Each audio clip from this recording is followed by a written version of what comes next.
Dance! Simula pa kaninang umaga. Sa sobrang dami, hindi na nagkasama ng pasahero sa ulo. Upang nag-iintay ang mga uuwi ng rumon. Araw, para lang po pumila. Mahirap, pila ko eh. Kaya magtutsak ko. May mga pasahero na din sa taas. Pero talaga hindi ako mag-relax kasi ng passengers. May mga waiting areas naman kami. Uuwi na po kasi kami sa Baguio kasi nandun yung family namin. Kaya doon kami magiging. Maigting pa rin ang seguridad sa pagtalay. Bukas na mananasahan ang mas maraming pagkasa ng mga pasahero. Kaya na pa ulit na panawagan ng pamuluan. O, dance na lang. Teng, teng, teng, teng, teng. Teng, teng, teng, teng, teng. Dance na ah. Teng, teng, teng.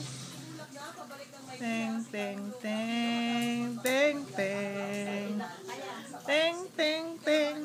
Teng, teng,